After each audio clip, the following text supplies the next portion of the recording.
Welcome to Penrose Learning, where we make understanding easy.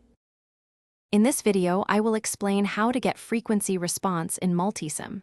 First, you need to build your circuit in the schematic editor. Make sure you have an AC voltage source connected as your input.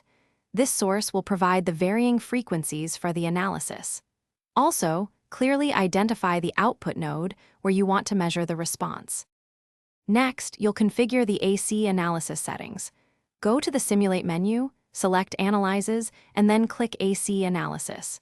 In the dialog box, set your desired start and stop frequencies for the sweep. For example, from 10 Hz to 1 MHz.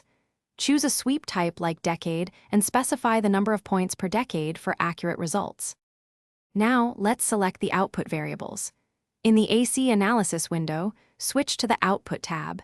Here, you will see a list of all available circuit variables. Find the voltage at your previously identified output node and add it to the selected variables for analysis list. This tells Multisim what to plot against frequency. Finally, click Simulate to run the analysis. Multisim will generate a bode plot, showing both magnitude in decibels and phase versus frequency. You can use the built-in cursors to precisely measure values like gain at specific frequencies, phase shift, and important points such as the 3 decibel cutoff frequency. This helps you understand your circuit's frequency response.